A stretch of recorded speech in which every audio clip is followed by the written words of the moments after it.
Seja bem-vindo ao Conversa Capital. Recebemos esta semana Pedro Portugal Gaspar, o presidente do Conselho Diretivo da Agência para a Integração, Migrações e Asilo, conhecida como AIMA. Muito obrigada por estar aqui com a Filomena Lança, do Jornal de Negócios, e comigo, Rosário Lira, da Antena 1. Como sempre acontece, começo por lhe perguntar o que é para si neste momento capital em Portugal? Muito bom dia, muito obrigado também pelo convite, é um prazer voltar aqui ao Conversa Capital. Para mim, neste momento, a questão capital, ou capital em Portugal, é precisamente a AIMA, no sentido da responsabilidade, no fundo, de construção de uma organização e ver se ela atinge, de facto, a maturidade de instituição, que são coisas, de facto, distintas. E, portanto, isso será o foco exclusivo, ou essencial e capital da minha atuação agora.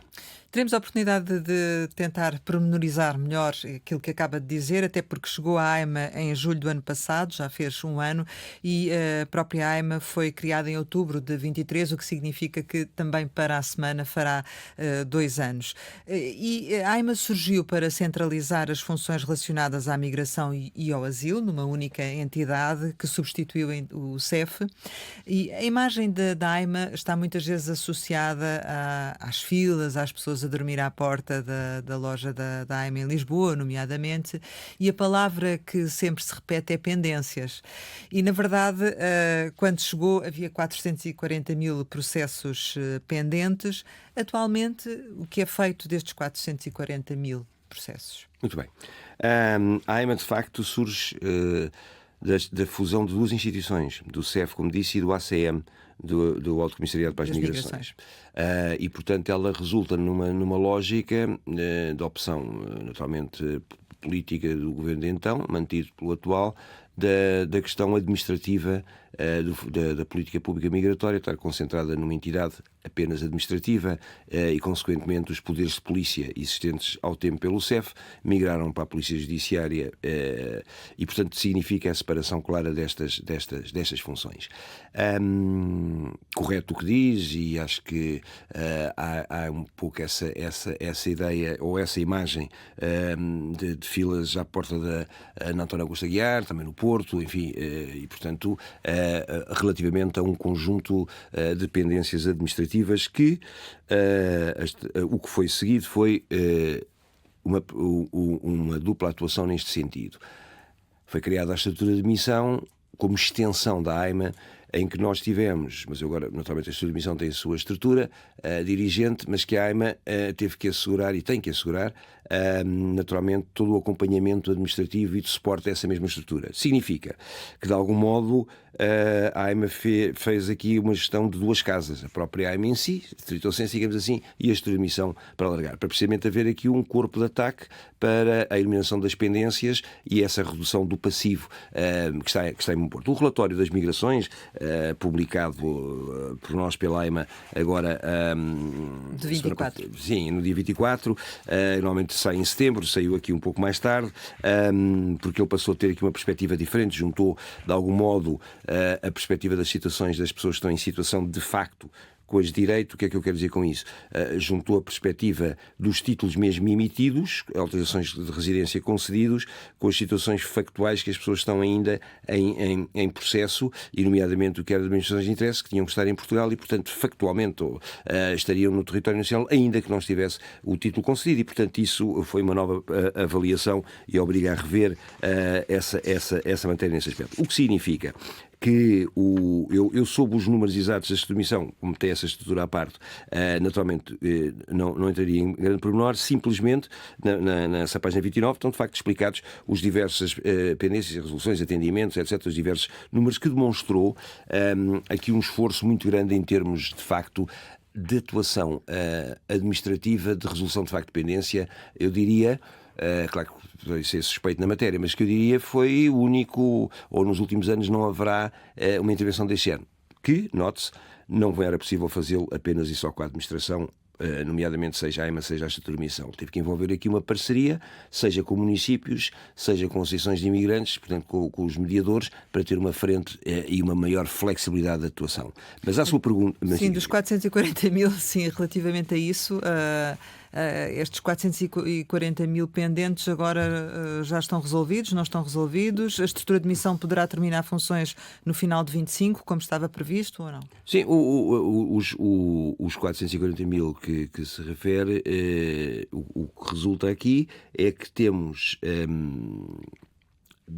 depeneirado dois grandes grupos, foi aqueles que de facto não responderam à chamada, o que significa que foram extintos para todos os efeitos. O processo foi 108 concluído. mil? Está 108 mil ou foi mais? Foi 170 à volta 170 disso, mil, não é? sim. E depois o remanescente está, eu diria, acima de 90% resolvido. Haverá agora aqui alguns pormenores de correção de cartão, de repetição de dados biométricos, mas é residual. Mas eu acho que é mais significativo. Isso já contando com os novos que vão entrando? Pronto, eu acho que é mais significativo, se me permite, um número mais global neste sentido, que é porque para melhor percepção do público, o cartão, o título, não é? O cartão, em que de facto, porque como devemos dizer, processo pendente, processo indecidido, processo em trânsito, isto complica muito. Eu acho, complica no sentido que acho que para a mensagem é melhor título emitido, cartão emitido. E neste momento, a 22 de outubro, no início da semana, o que nós tínhamos era já 386.463 cartões de facto emitidos. Portanto, mas referente a que período?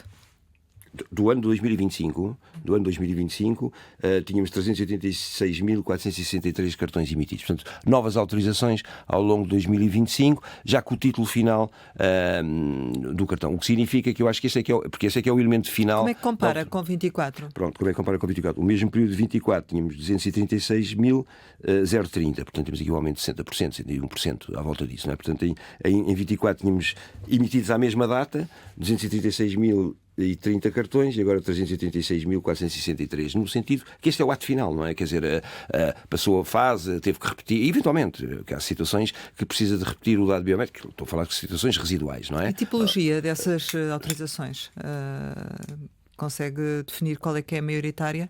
Pois tenho que consultar aqui o relatório. Porque, de facto... Estava-me a referir a 2025, portanto, é este número que nos acaba de dizer.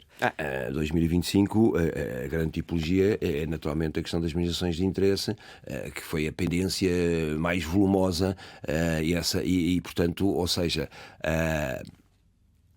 tratamento daquela situação das autorizações, se quiser, precárias, que no fundo era a manifestação de interesse, convalidadas após a verificação dos respectivos requisitos, em especial a questão de facto dos registros criminais, para a emissão do cartão, da autorização final, porque depois o processo é de facto decidido sempre em última instância pela AIMA, uma vez que a estudo de emissão é aquele, digamos, braço armado e bem para a eliminação da dita fila, para o tratamento e para a recolha de facto dos dados e instrução dos processos, articulação com a ordem dos advogados e dos solicitadores, também nomeadamente, esqueci-me há bocado de fazer essa menção nessa articulação, para dizer que de facto este esforço, e que eu diria de capacitação e de interligação entre diversos intervenientes, não sendo possível só pela administração pública direta, esqueci-me há bocado de mencionar esses parceiros que foi a ordem dos advogados e os solicitadores. Mas queria só perceber exatamente quais são as pendências que tem a esta data agora de setembro. Vamos lá ver. Temos agora que ver aqui a questão de dependência relativamente aqui a esta dinâmica do que estava entregue à estrutura de missão. Eu diria que eu não consigo responder com considerar a pergunta da estrutura de missão, porque tem aquela estrutura própria e autónoma. De novos entrados. Vamos lá ver. Nós temos que. Eu diria que a questão de dependência temos que ler quando se ultrapassa o prazo legal da respectiva emissão, não é? E, portanto, temos aqui vários processos que estão a ser entrados e estão naturalmente a correr o seu processo de agendamento e de marcação normal. Porque, repare, foi aquilo que eu disse, a AIMA mantém a sua atividade normal. E quando eu estou a dar estes números dos 386 mil cartões, é a junção do que resulta do trabalho da estrutura de missão e nosso, porque, precisamente, volto ao princípio, a decisão final é da AIMA, portanto, depois essa é a convalidação final da matéria. Então, talvez faça sentido perguntar-lhe novos pedidos que têm entrado ao longo de 25, ou seja, novos processos, certo. Tem ideia? Deixe-me ver, Sim. Há aqui uma questão que também que eu acho que é interessante em termos de 25, que é, ainda que tímido para o objetivo que se pretende, no sentido da sua afirmação, mas um caminho importante que é o portal das renovações. Neste sentido, que já ultrapassou por essa via 30... Andará nos 32, 33 mil processos tramitados pelo portal das renovações. Desde que significa... foi criado recentemente. Não é? Exatamente. Que significa o quê? Significa aquilo que a AIMA tem que evoluir de investimento e de capacitação também em novas... Gostaríamos de falar sobre isso, em termos de pessoal e de meios, mas antes, para encerrarmos só esta questão para enquadrar melhor, relativamente, portanto, a novos processos. Tem informação sobre 25, portanto, ou seja, estamos aqui já com um fluxo de normalidade ou ainda não se atingiu a normalidade? O resto saber o que é que nós entendemos por normalidade. Deve ter estabelecido padrões, não é? Não, claro, a normalidade ideal, enfim, estava a fazer uma pergunta retórica. Naturalmente, a normalidade ideal, ou o ideal, é naturalmente cumprimento exato dos prazos de entrada versus saída nos termos do cumprimento da lei. E, portanto, isso é evidente que esse será o princípio ideal. E, portanto, nós estamos a caminhar nesse sentido, mas naturalmente que ainda temos naturalmente aqui acertos a fazer, e é um caminho progressivo. Quer dizer, o que acho que é importante, pegando na sua pergunta inicial, realmente associava à imagem das filas, que hoje parece que já nem nos lembramos. Isto faz lembrar um bocado também a questão das máscaras e de Covid. Portanto, é um bocadinho, às vezes a gente esquece depois do que era e o que está. À pergunta, e portanto a questão de ser zero neste sentido, é evidente que ainda não, e portanto não tenho aqui os dados exatos, mas estamos a caminhar nesse sentido com vários instrumentos, mas isto tem sempre aqui fluxos e refluxos. E vamos falar sobre esses instrumentos, ou seja, em termos de meios humanos, havia a intenção de reforçar, creio que havia um concurso para 150 vagas, mais 300 com contrato a termo, enfim. Neste momento, qual é o ponto de situação relativamente ao pessoal? O que é que conseguiu reforçar já ou não? Pronto, nós temos aqui o preenchimento efetivo do mapa de pessoal em mais 10%. Portanto, consegui neste último ano um reforço. Agora, consegui um reforço efetivo, passou dos 701 para 777, à volta disso. E, portanto, conseguimos um reforço efetivo, um aumento do mapa de pessoal público em 10%. Estão concursos pendentes, que é de facto, e como disse bem, o alargamento para os contratos a termo. Só para lhe dar um exemplo, aquilo são ao todo previsto 300, 220 para a área dos técnicos superiores, 80 para assistentes técnicos. O dos assistentes técnicos foi lançado, teve mais de 3 mil candidatos, o que também, por outro lado, é interessante demonstrar, abertos estes a termo à sociedade, portanto, a sociedade no sentido não precisa ter vínculo prévio na administração pública, ao contrário de outros, o que significa o quê? O que significa que estamos no caminho do reforço do mapa de pessoal como pretendíamos, efetivo já em 10% num ano, e portanto vamos caminhar nessa linha. Sendo certo, só para terminar, desculpe, sendo certo que há aqui um aspecto importante, que é a AIMA não tem uma diferenciação remuneratória que naturalmente permita ser mais atrativo, não é? Há várias instituições que têm suplementos adicionais e, portanto, isso é óbvio que entra numa lógica concorrencial diferenciador com vista a poder ser mais... há vários que têm suplementos, subsídios, etc. Ao não ter, estamos a jogar com as armas comuns, já te respondo, a responder com as armas comuns e que, portanto, torna-se mais difícil, o que significa que estes 10% têm, para quem entende esta dinâmica de recursos humanos dentro da administração pública, é um valor significativo e muito...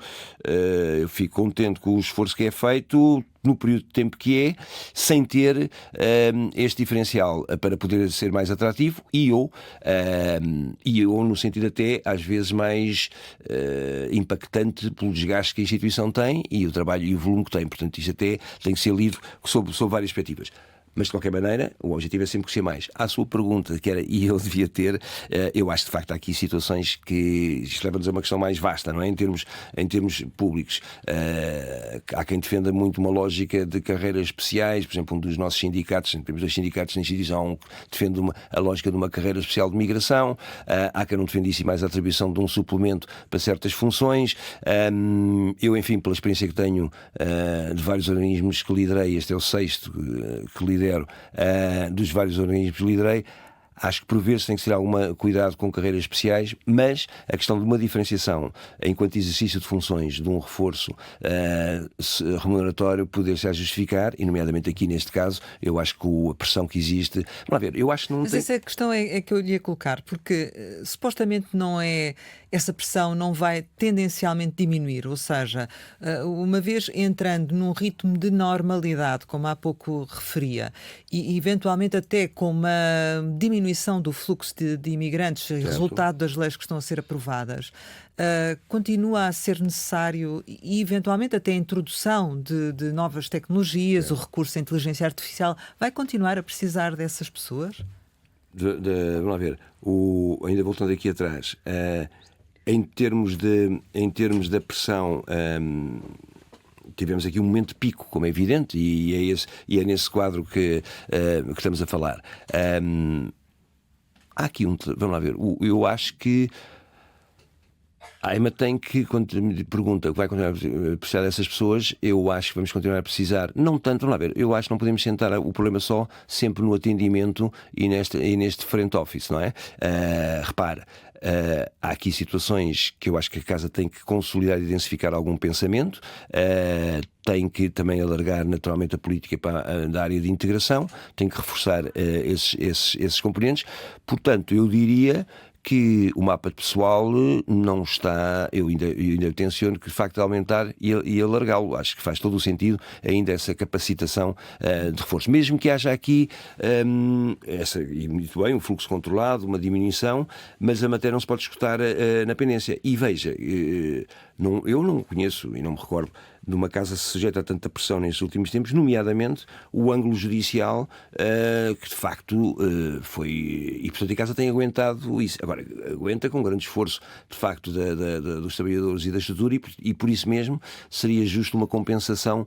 Mas não chegou-se a falar de um bónus mensal, isso avançou ou não?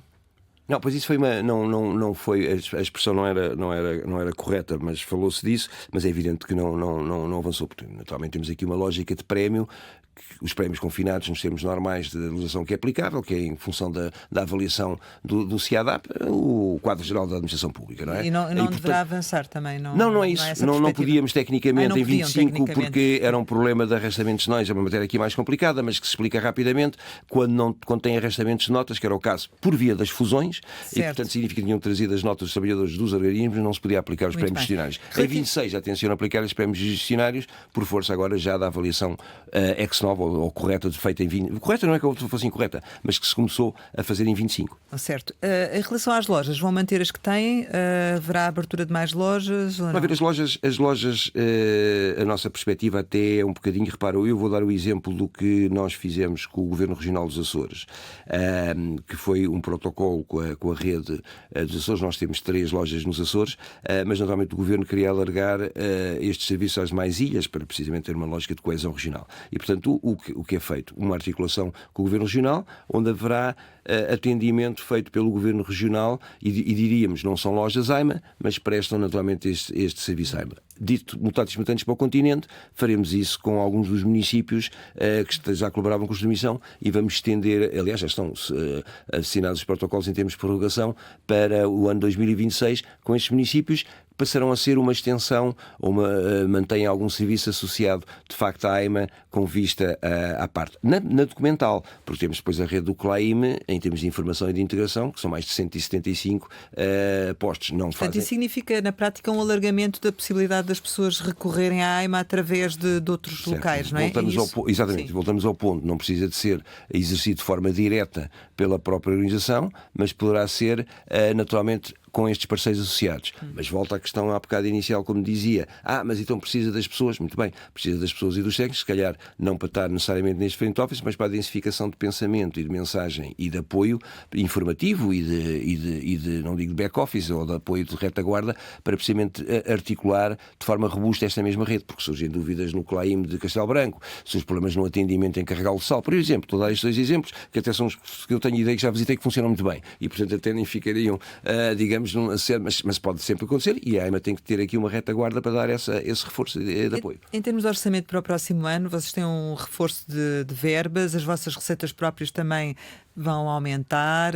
Enfim, qual é que será a perspectiva? Não, a matéria orçamental não é matéria que seja muito preocupante em termos de facto de saúde financeira para a instituição, porque, como dizia bem, ela alavanca, como já alavancava muito do CEF em termos de receita própria, e portanto tem de facto uma capacidade. Estamos a falar de taxas e emolumentos, não é? Certo, taxas e emolumentos.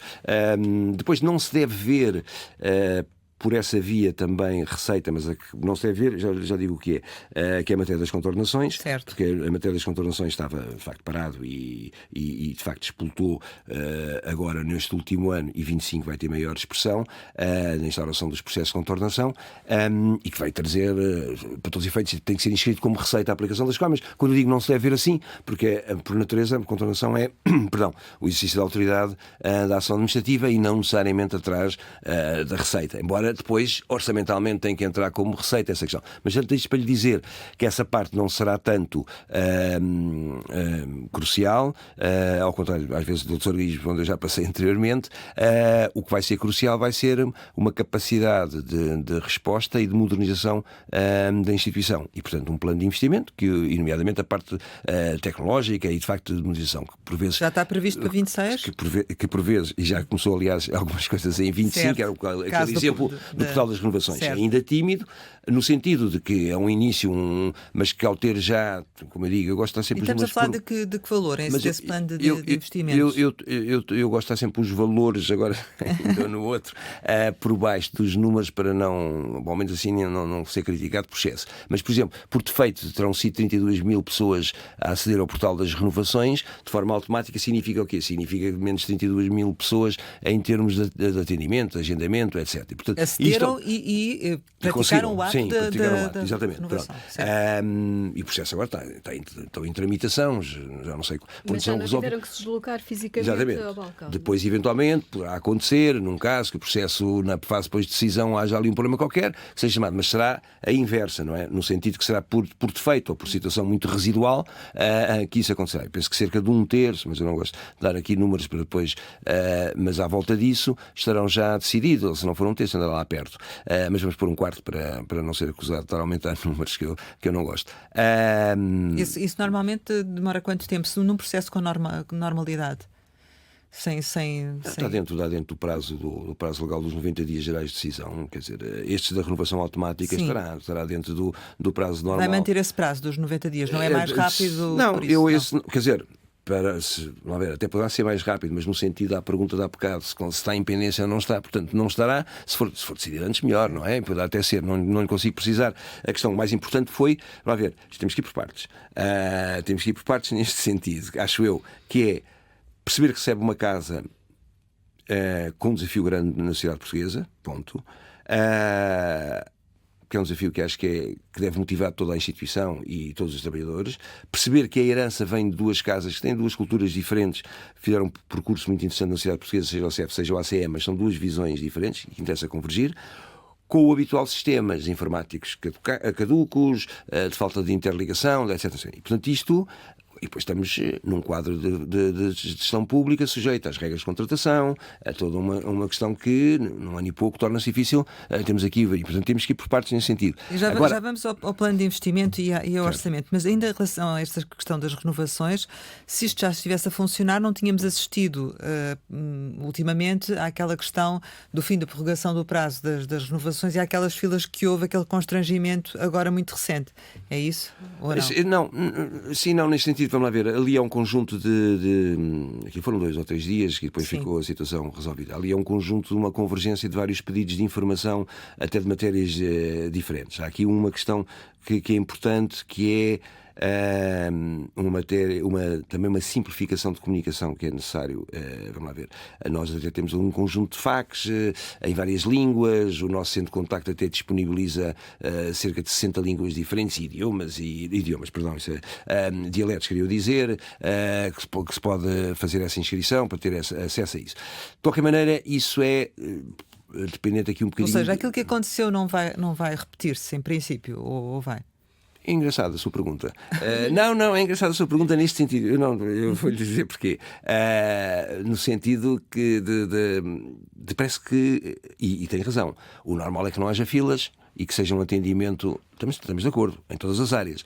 Mas eu diria que nesta matéria, ou por estar exposto nesta situação, parece que sobre este tema da migração, que se coloca aqui não é um excesso de escrutínio ou de exigência sobre o facto, não é? Mas acho interessante comparando com outras áreas da sociedade. E acho isso interessante. Mas à sua pergunta, mas realmente a resposta... bateram recordes nas filas. Com certeza. Mas hoje tem que recuar historicamente para se recordar delas, não é? E houve este pico, com certeza, e portanto o objetivo à sua pergunta é óbvio que a resposta vamos fazer tudo para evitar naturalmente isso, e acho que a resposta foi muito rápida, em 2 dias, recentramos ali umas regras de atendimento e esvaziou-se a questão. Se amanhã aparecem, ninguém consegue prever o dia da manhã, mas de qualquer maneira o esforço vai ser sempre nesse sentido. Agora, há associado a isso, do nosso lado, mais do que ter depois a capacidade de resolução, que foi ali muito rápida essa resolução, de facto temos que aprofundar aqui alguns pontos internos. Vamos ver, eu acho que temos de ter aqui eu pelo menos, depois de já ter lidado tantos organismos, acho que a pessoa tem que ter aqui uma noção de humildade administrativa, porque sabe, a humildade de gestionar nesta matéria, que é, ok, temos um desafio grande, temos que tentar verificar isto por setores e por áreas, e por, não chamaria propostas, mas de facto por áreas prioritárias. Com a noção de que nem tudo vai ser perfeito. Repara, o ângulo judiciário é um ângulo interessantíssimo, que não há uma instituição que tenha tido tantos processos e citações como a AIMA. E vamos falar sobre eles, mas só para concluirmos esta questão do plano de investimentos, portanto, se nos pudesse dizer qual é o valor que está previsto e que outras ações neste plano de investimentos estão previstas para, efetivamente, minimizar os impactos. Certo, nós temos ali exatamente, temos ali articulação com alguns parceiros externos, com vista à introdução da inteligência artificial, para auxiliar em alguns processos, de facto, decisórios e a maior capacidade e rapidez.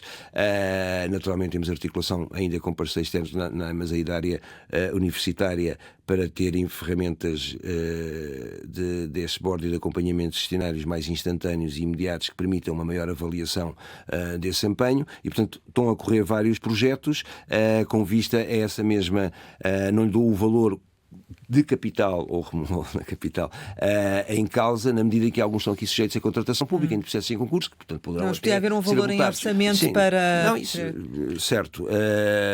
Agora, o problema é que nem poderão-se não concretizar na medida em que estas regras, apesar do concurso, no limite, poderão ficar, não é provável que fiquem desertos, mas já nos aconteceu. Situações do centro de contacto, também a melhoria do centro de contacto, que aliás é um tema interessante, das pessoas se queixarem, e com razão em alguns casos, de facto de não conseguirem aceder telefonicamente, mas depois os registros que nós temos, de facto, há ali uma margem de não resposta às chamadas, mas claro, eu penso que tenho aqui os dados, 80% de média são atendidas, versus 20%, não é?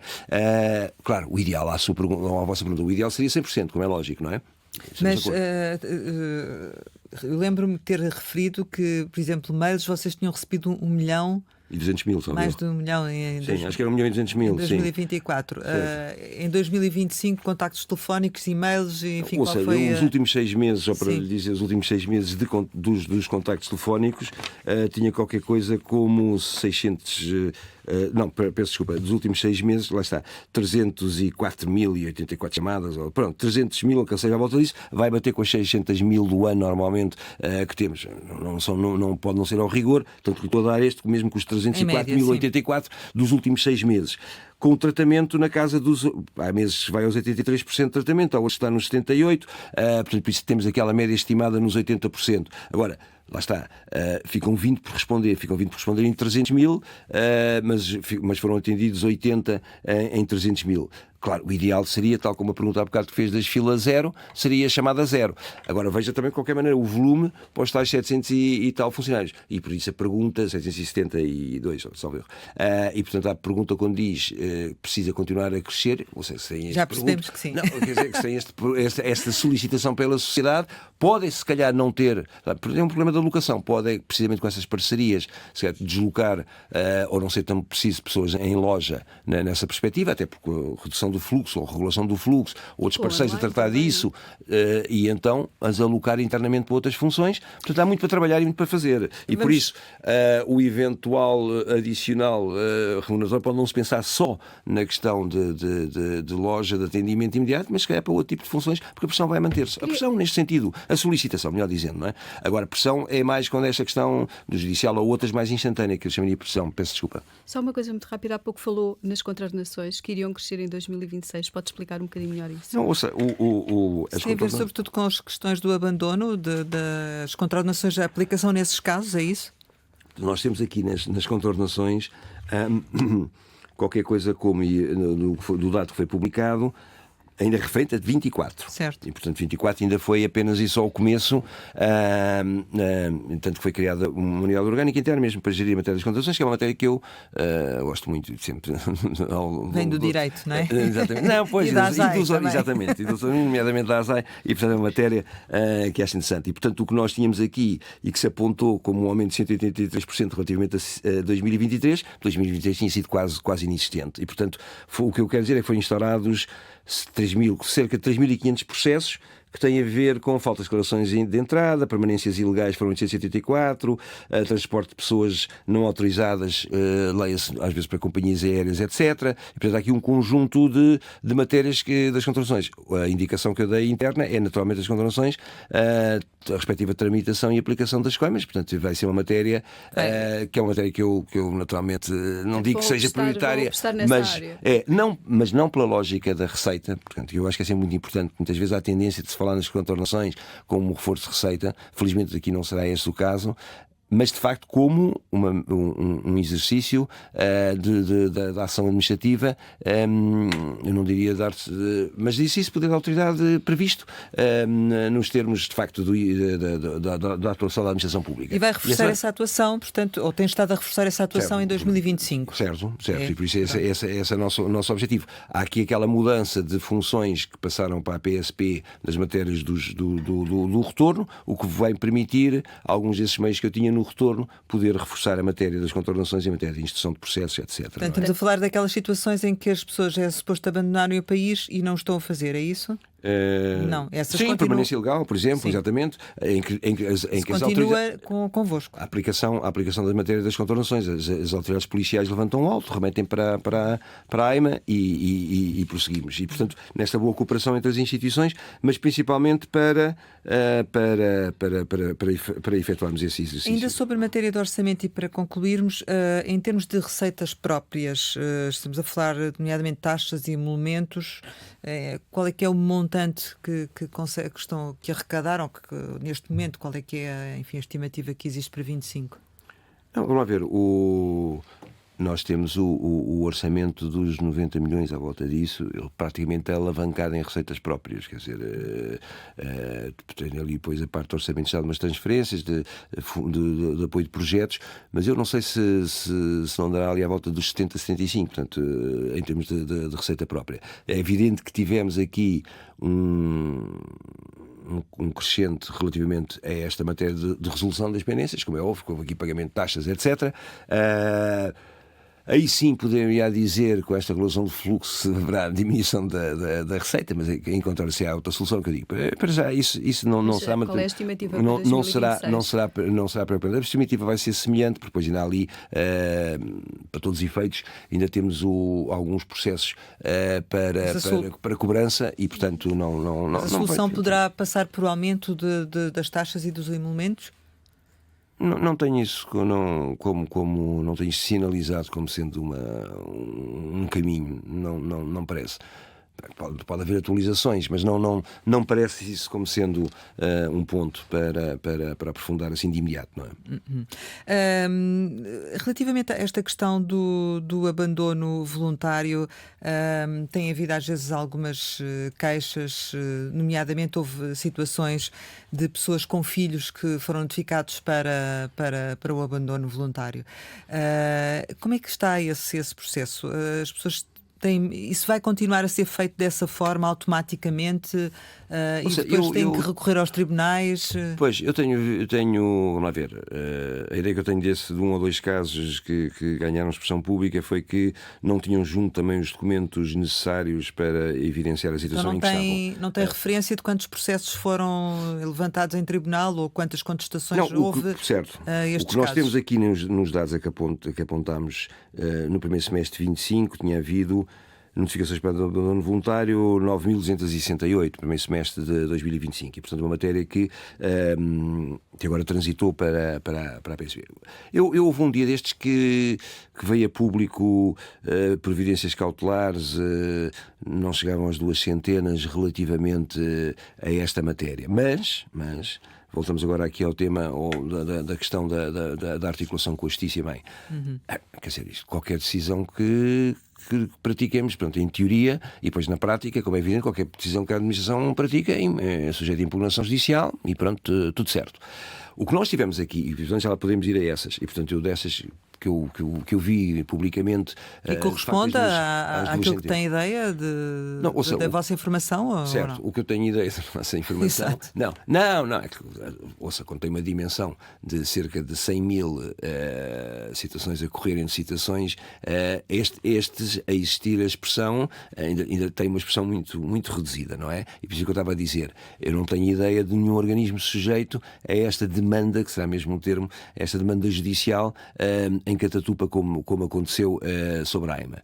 E eu aconselharia, que eu acho que é muito interessante, aquele acórdão que houve do Supremo Tribunal Administrativo, penso que de junho de 24, se a memória não me falha, principalmente os 2 votos de vencido dos 2 juízes conselheiros, que são uma boa peça para explicar. Um deles, e eu acho que isto é importante, não é que seja escrito nestes termos, mas que acho que é importante para as pessoas perceberem.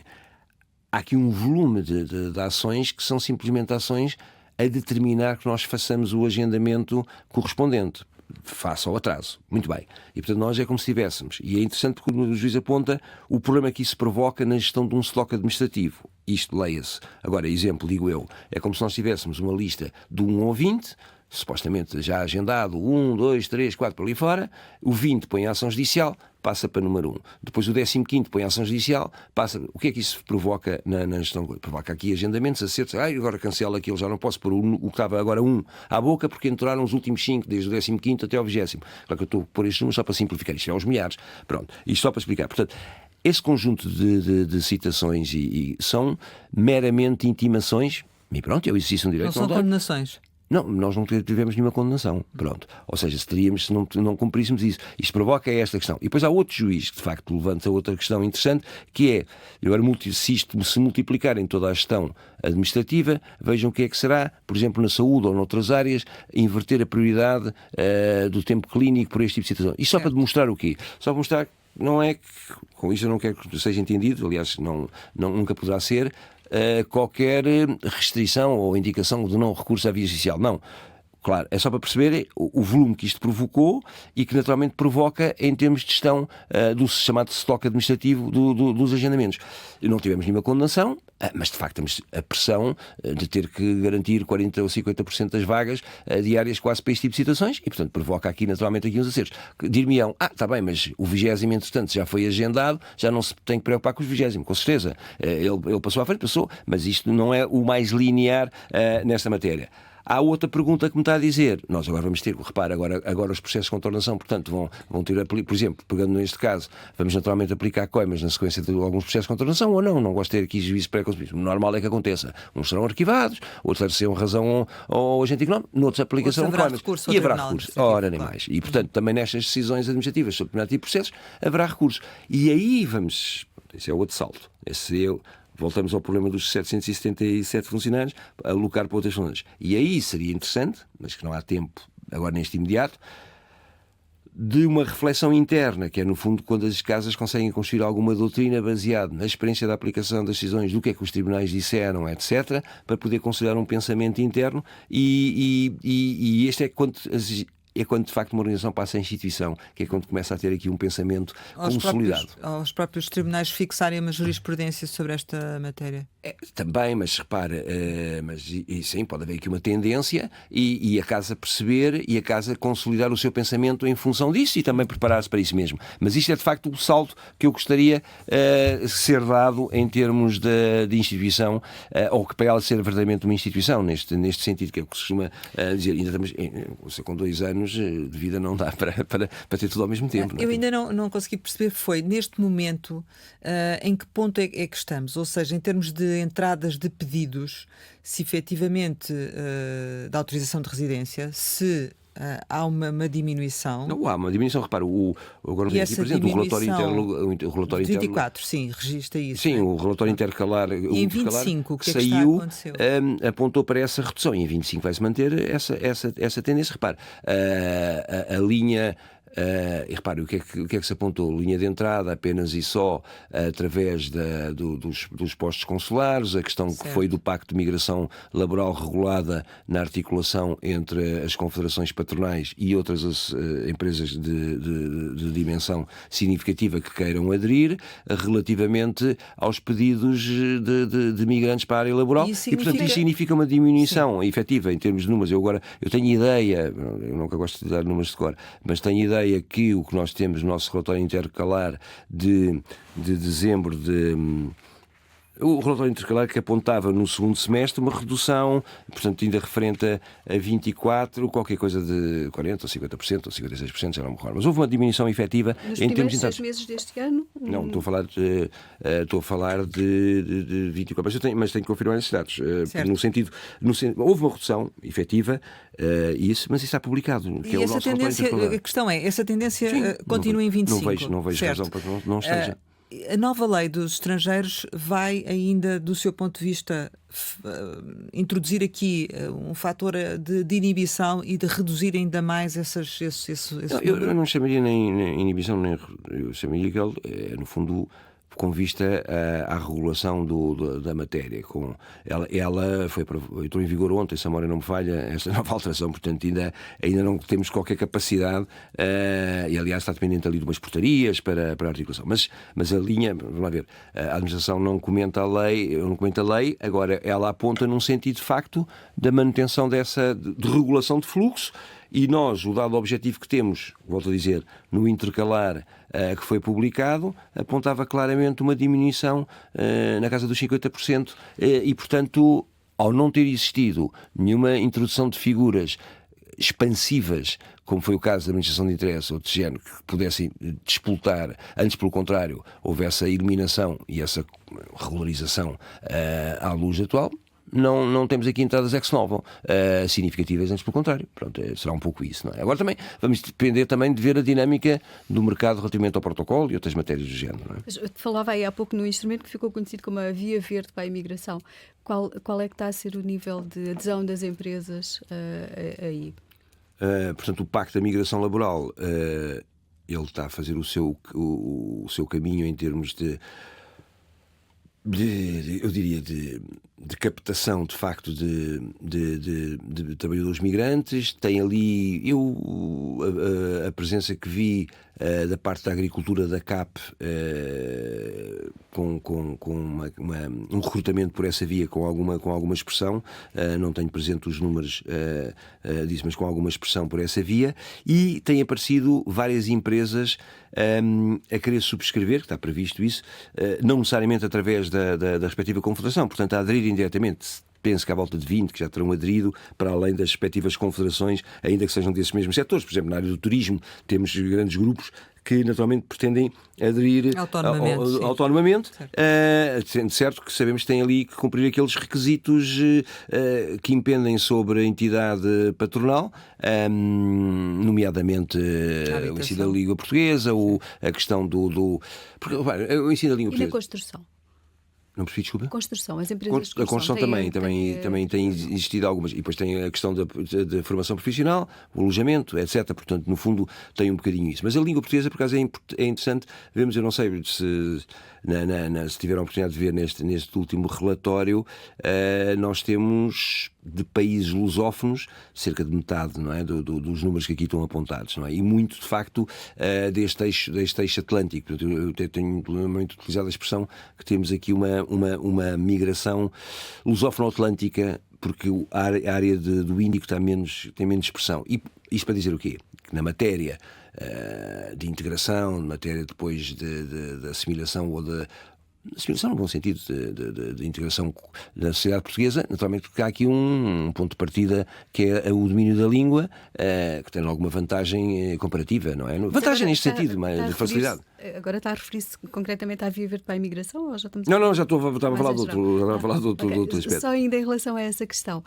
A AIMA acompanha depois os processos das pessoas que chegam, ou seja, quem é que verifica, por exemplo, se estão cumpridos aqueles requisitos ao nível da habitação, da formação profissional, etc. Sim, nos termos do protocolo, há ali uma cooperação entre as diversas entidades e, de facto, a AIMA é aqui um pivô nesta matéria. E, portanto, a todo o tempo, pode sempre, no fundo, não é evocar, mas a todo o tempo verificar ali o cumprimento das exigências do protocolo. Temos a rede consular como primeiro ponto, que é aquele que ficou definido.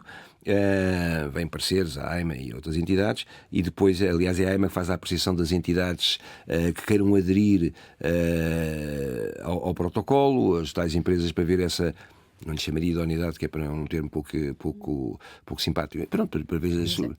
Sim, pronto, mas é que sim, tem razão, é mais a expressão que às vezes é utilizada sequer de outra forma. Mas no fundo, se tem a sua capacitação, ou se tem a sua dimensão, se quiser, que eu acho que é melhor do que para isso passa pela AIMA, sim. Portanto, os desafios não. Portanto, acho que é muito redutor quando falamos da AIMA só para a questão das filas. Só que há pouco falávamos precisamente do desafio que será para a AIMA também a questão da integração, não é? Certo. E nesse aspecto, enfim, o que é que corresponde a esse desafio, do seu ponto de vista? Está a ver? Aí voltamos outra vez a ter a importância da necessidade dos 700 e tal trabalhadores. Sim, se calhar, claro, exatamente. Não, é que são muitas frentes para Por isso mesmo. E também, o que é... e também a dimensão do tal diferença ou de compensação salarial ou de reforço para precisamente termos aqui O que é que uma será o vosso trabalho nesse sentido? O que é que nós temos aqui, a matéria da integração? Eu costumo dizer o seguinte: eu costumo dizer que enquanto que, até lhe podemos chamar assim, enquanto que a integração documental, se chamemos assim, só para simplificar, é de resposta única, no sentido que é o cumprimento do normativo legal e, portanto, resposta única nesse sentido, quer dizer, tem que ter o registro criminal, por exemplo, tem que ter os outros documentos. E objetiva, concreta. Pronto, exatamente. Depois, claro, se é negada, ele pode recorrer, mas isso, pronto, temos coisa. Mas é através de um menu relativamente objetivo, comum e, portanto, digamos que, porque é o cumprimento da lei, tudo bem. A integração, se quiser, a integração é um fenómeno, eu não diria mais complexo, mas é de facto multidimensional, tem respostas muito diferenciadas, não é? Isto é, exemplos.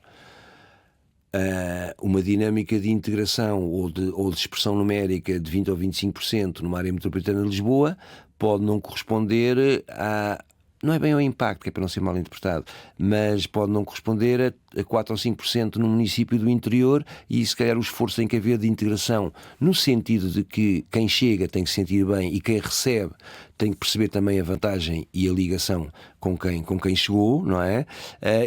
Num município do interior, 3 ou 4% pode exigir um esforço de integração diferente numa área de Lisboa que já tem uma outra tradição e um outro hábito relativamente a este fenómeno, que de facto tem uma dimensão nacional, tem uma expressão quantitativa nacional diversificada, assenta muito, para ser objetivo, assenta muito a nossa perspectiva, de facto, na rede dos CLAIMs, entre outros, mas esta rede, que tem uma tradição que vem do tempo do ACM, etc., lá está, assenta muito nestes parceiros, alguns com mais de 20 anos, que fazem como o nome indica, centros locais do acolhimento e integração de migrantes, locais. Ou seja, uma resposta que tem que ser uma resposta muito capilar, muito regional, muito municipal, planos municipais de integração, enfim, isto caberá às autarquias, naturalmente, mas isto para dizer o quê? A integração nunca pode ser, depois vai depender também, sem qualquer lógica, como os autores falam,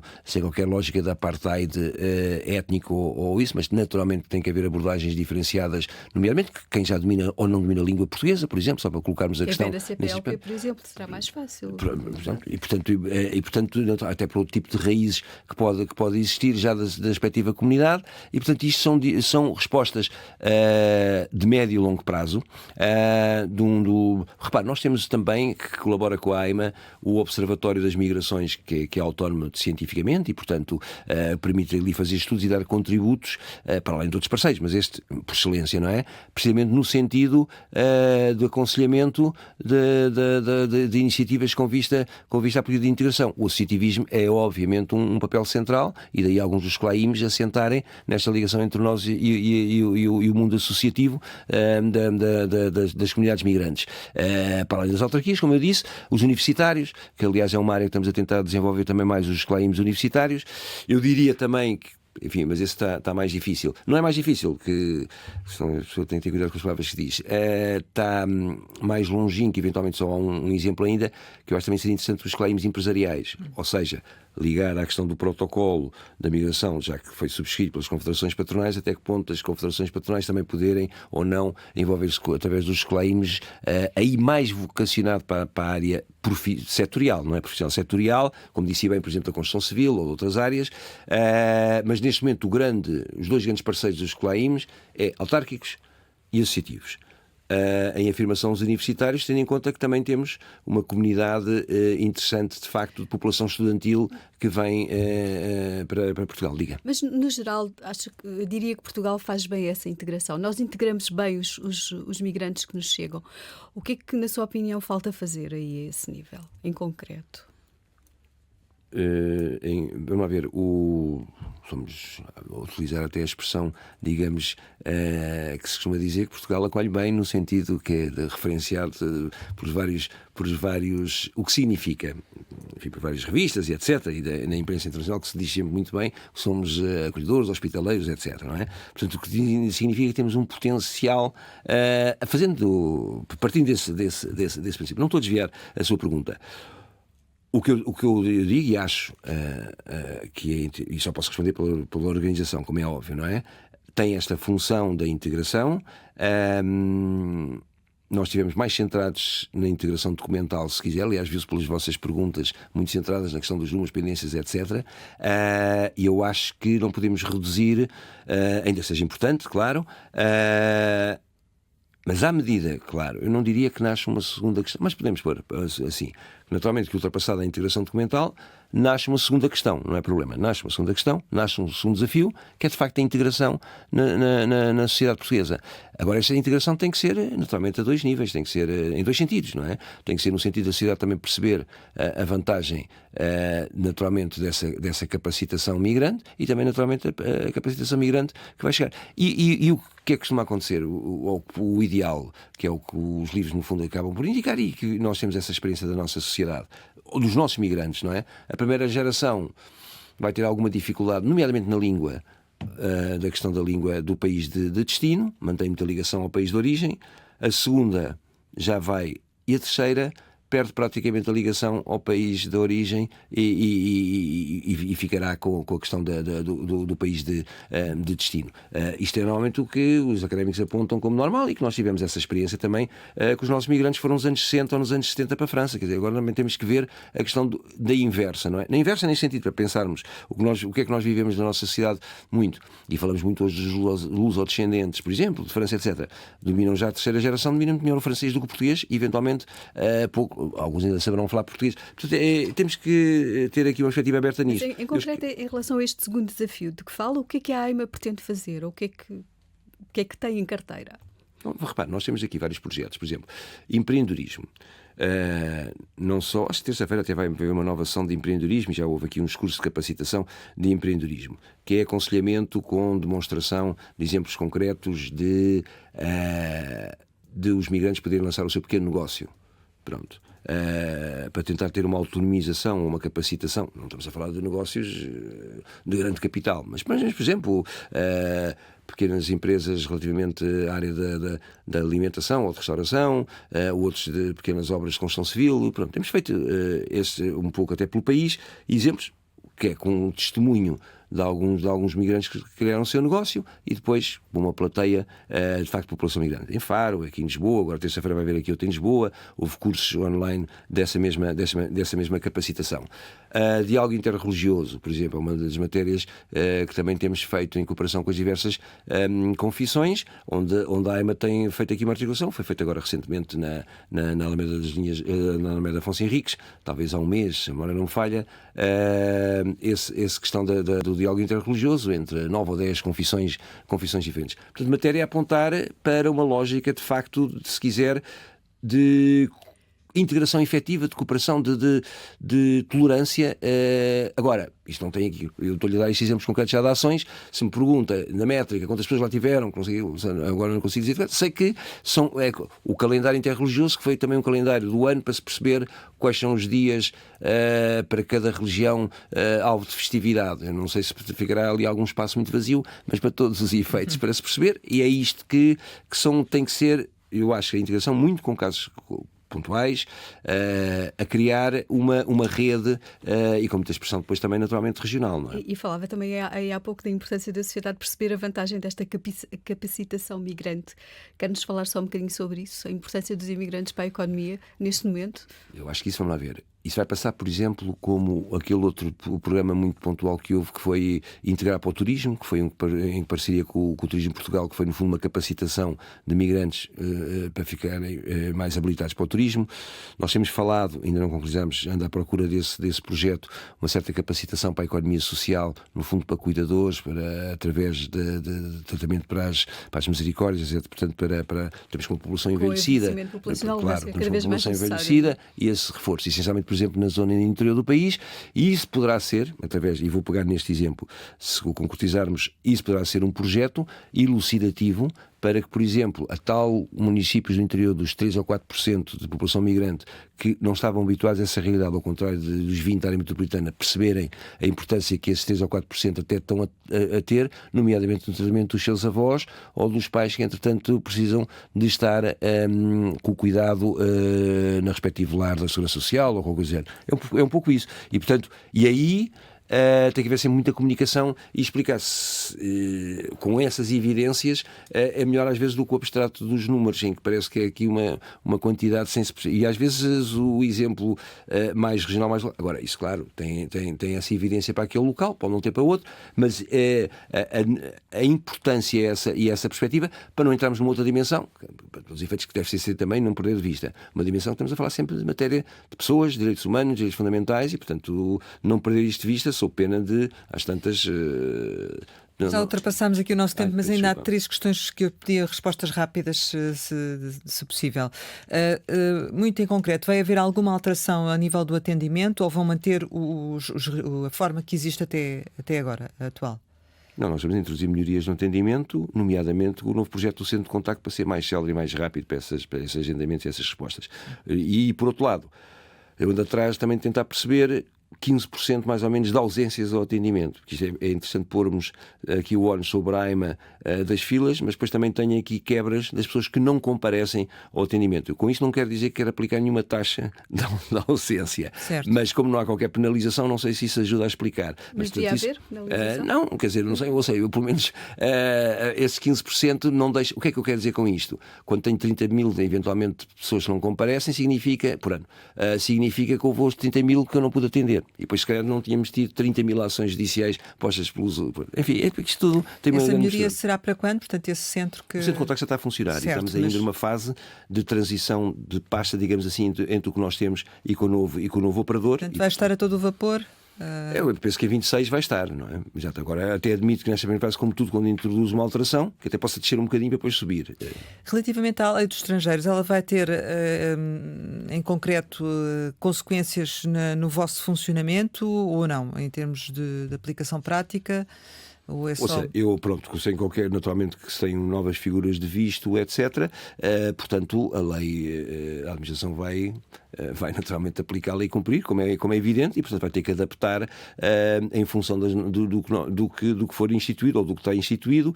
O do trabalho qualificado, se a memória não falha, ainda esteja dependente depois de portaria, e, portanto, ainda temos que aguardar pela portaria e verificar a sua implementação, mas isso é dos livros, quer dizer, a administração aplica a lei que vier e, portanto, temos é que, naturalmente, depois temos que a preparar e ver, quer dizer, em função se há novos requisitos e, portanto, lá está, o corpo jurídico tem que adaptar esses novos requisitos e aplicar. É uma boa lei? No fundo, eu não faço comentários. No fundo, a legislação está num plano político e, portanto, quando estava a dar aulas, fazia comentários à lei. Agora não estou a dar aulas. Uma última questão tem a ver com o seguinte: nos processos que são de tramitação dos processos, tem dado conta de casos de ilicitudes penais, digamos assim, que reencaminhem para as entidades competentes. Estou a pensar nomeadamente, por exemplo, na questão das redes ligadas à imigração, em falsificação de documentos. Portanto, se esse tipo de situações são detectadas e encaminhadas e se é um volume significativo ou não. Não, vamos lá ver, houve situações de pessoas que tinham mandatos quando compareceram nos entendimentos, já tem havido algumas detenções nesse aspecto. Se a memória não falha, andou ali à volta de 20 neste caso entre estrutura de missão e AIMA. A AIMA tem de facto um conjunto de informações ou de bases de dados naturalmente disponível e articulação para consulta naturalmente das polícias de investigação criminal. Sinalizámos algumas situações que foi de facto um volume, quando consideramos um volume excessivo de pessoas com a mesma morada, remeti para o Ministério Público para que pudesse fazer a devida apreciação e, portanto, terei feito em umas 45 participações de situações que achei um volume excessivo das mesmas moradas. E agora o Ministério Público naturalmente deve estar a fazer o seu desenvolvimento e entregue naturalmente a alguma das polícias de investigação criminal. Para finalizarmos, que mensagem é que gostaria de deixar ficar de balanço destes 2 anos e também àqueles que todos os dias recorrem aos vossos serviços e precisam de uma resposta? Eu quase que diria que uma palavra que é calma e confiança nesse aspecto. Vamos lá ver. Uma instituição pública com 2 anos, ou uma casa com 2 anos, nem posso chamar ainda de instituição, portanto, está a fazer o seu caminho e o seu crescimento. Mas isso até é estimulante. Simultaneamente tem uma grande pressão da sociedade e, portanto, o que eu diria é que normalmente um pouco mais de calma, porque às vezes há aqui algumas questões de alguma, eu não diria excesso de pressão, e essencialmente é isso. Vamos fazer o nosso caminho. Eu quando cheguei a casa não tinha plano de atividades, portanto aos poucos estamos a fazer esse percurso. Por vezes as pessoas têm muita ideia de que deve ser mais rápido. O constrangimento, muitas vezes, também da gestão pública não é constrangimento, tem regras próprias, quer dizer, e às vezes as pessoas não percebem que tem que haver com um concurso público, por exemplo, para quando envolve um conjunto de verbas, a resposta as pessoas têm que perceber que é dinheiro de todos nós, não é? E, portanto, se é dinheiro de todos nós, tem que ser transparente. Mas isso tem o correspondente reversa medalha, que é, de facto, maior demorosidade. Chegamos ao final e, como habitualmente, costumamos lançar algumas palavras para uma resposta rápida. A primeira é ASAI. A ASAI, enfim, foi um momento, uma paixão que eu tive, de facto, durante 10 anos, não é? E, portanto, e gostei muito, foi muito interessante. Portanto, posso dizer mesmo, foi uma década ali de liderança que achei interessante, mas há sempre um momento mas aprendi muito e há sempre um momento, de facto, naturalmente tem que sair e trazer aqui o bom para esta nova instituição. Funcionário público? Funcionário público é alguém que tem que ter aqui o sentido de missão, de serviço para a sociedade e para o cidadão em geral, com humildade reconhecer que, de facto, nem tudo consegue fazer bem, mas está ao serviço dos seus concidadãos. Imigrante? Imigrante, de facto, é alguém que procura uma melhor vida e, portanto, tem direito naturalmente à felicidade e encontrar esse espaço, e temos que, de facto, saber enquadrar. IVA zero? IVA zero foi talvez das operações mais interessantes que liderei na ASAI e, de facto, deixa grandes recordações e, portanto, acho que esse foi marcante. Candidato presidencial? Isso é qualquer coisa que vai acontecer ali para janeiro, não é? Portanto, umas eleições presidenciais são várias e, portanto, isso é espaço de cidadania. Lei da greve? A lei da greve, temos hoje, de facto, uma greve da função pública e, portanto, isso é um direito dos trabalhadores e E é sempre interessante a dinâmica à volta da lei da greve, no sentido até deste exercício, de facto, coletivo. E portanto, nem sequer sei os números de adesão, mas isso depois é uma matéria que é recolhida ao longo do dia, só para perceber o impacto que teve, nomeadamente nas nossas lojas, claro. Família? Família é sempre aquele ponto central de retiro, e que já... E, portanto, casado com 3 filhos e já vão com 3 netos, portanto, significa que é um bom porto-abrigo. Desafio? Neste momento, AIMA. Lembrança? Agora, se calhar, víamos outra vez a ASAI, mas se calhar a saúde, que eu ainda ontem tive um evento da saúde, há uns anos como fui secretário-geral da saúde, portanto, também acho que também é interessante. Portugal? Já é o meu nome. Pedro Portugal Gaspar, muito obrigada por estar aqui com o Conversa Capital, do Jornal de Negócios da Antena 1. Pode rever este programa com o Presidente do Conselho Diretivo da Agência para a Imigração, Migrações e Asilo, a AIMA, no site da RTP. Nós regressamos para a semana, sempre neste dia, esta hora, e claro, contamos consigo.